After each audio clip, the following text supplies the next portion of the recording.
So people from where would be most likely to stop a fight? The answer is Germany.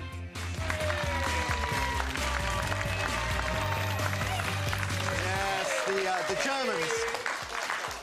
They all say they like to stop a fight, presumably because they got sick of starting them. You're watching The Right Stuff with Richard Farley, Shona Galati and tortured star Naoko Mori. But first, help others or save yourself. If you saw some innocent, presumed innocent, getting a beating on the streets, would you step in and get involved, or would you walk on by and save your own skin? A year after telling us to get involved and play the Good Samaritan, London's Tory Mayor Boris Johnson has had a change of heart.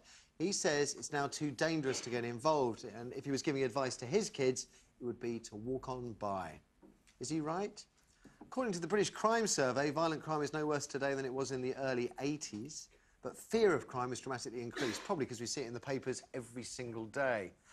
It's a slightly different picture if you're young. Violent crime against youths is up 8% on 4 years ago. The question, though, today is whether you would step in and help someone you saw taking a beating, or worse, a stabbing, or would you save your skin and walk on?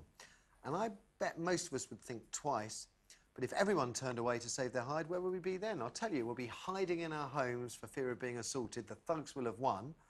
But then again, we need to know the forces of law and order on our side before we get involved, don't we? The first thought I would have before stepping in, and I think I probably would still step in, would be, am I going to get a kicking? And the second would be, and this is where the state we're in, am I going to get nicked for doing the right thing? You know? So, would you help others or save yourself, Richard? I think if it was something trivial, like a bus being vandalised, something like that, I mean, I wouldn't get involved. But you wouldn't get involved? No, if it's vandalism, then I'm not going to risk my life to save a bus. But if, you know, I think if you saw a 15-year-old boy or girl being beaten up or something, it'd be pretty hard just to sort of, that's not my problem. But I think the first thing you do is pick up your phone and dial 999, wouldn't you? And you might shout and kind of make a bit of but keep a distance, you know. But who knows what had actually happened at the time? Do you think your attitude is different from what it would have been 20 years ago? Definitely, yeah. Because you think, I mean, before you might get a few hit, but now you might get knifed. Yeah. So it is a bit scary, isn't it? Big change. You could lose your life before you might get beaten up, but now you'd be dead. Although, as I said, the stats would tell us you're more likely to have lost your life probably 20 years ago, 25 years ago or more, than you would be today. So.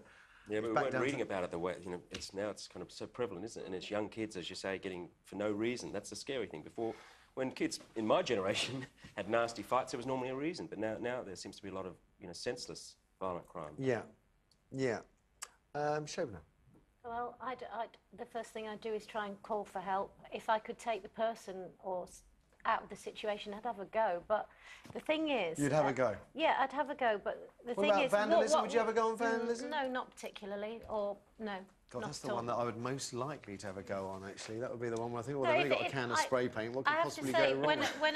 When a woman's particularly in danger, I'd have a go. Yeah. I'd try and draw attention to it. I'd make a noise, something, anything to get to try and appease that situation somehow. And if it's a young man, statistically the most likely victim of crime you know, on the streets, it's really difficult, because I said to my son the other day, I said, why do you always step in for your friends? Why don't you, if you can't pull them out, run and get help. Otherwise, you'll get, you know, if you step in front of somebody, you'll get the knife, the bullet, the everything, the glass bottle.